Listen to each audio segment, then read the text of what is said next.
Tämä omakotitonttien vuokraaminen on nyt ilmeisesti Paimiossa ihan uusi asia. Mitä te haluaisitte siitä kertoa?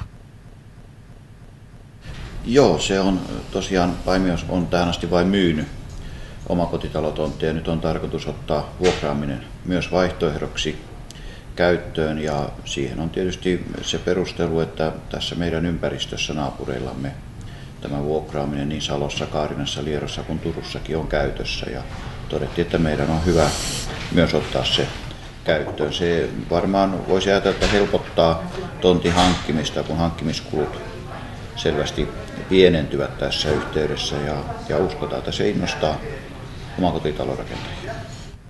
Miten pitkiä vuokra-aikoja on luvassa? Vuokra-aika on 50 vuotta, se ei voi tällaisessa tapauksessa lyhyt ollakaan. Toivotaan tietysti, että nyt tulee lisää valikkoa ihmisille, jotka haluavat tontia ostaa, niin yksi vaihtoehto lisää.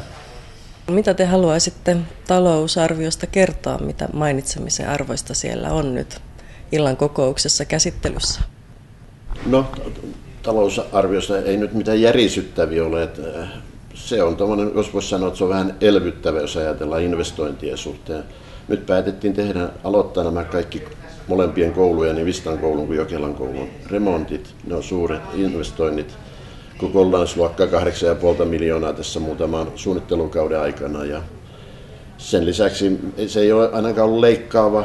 Siellä ei ole esitetty mitään henkilöstövähennyksiä. Jos ei 2 kappaletta lisäyksiä on tullut, jos niistä nyt jonkun nostaa, niin tuohon perhetyöhön tuli 1 virka tai 1 toimija sitten tuohon kuntouttavan työtoimintaan, niin tuohon keskukseen siellä tulee suurempia muutoksia, että se muuttaa parempiin tiloihin, tuon sähköyhtiön tiloihin ja sitten sinne 1 virka lisää siihen.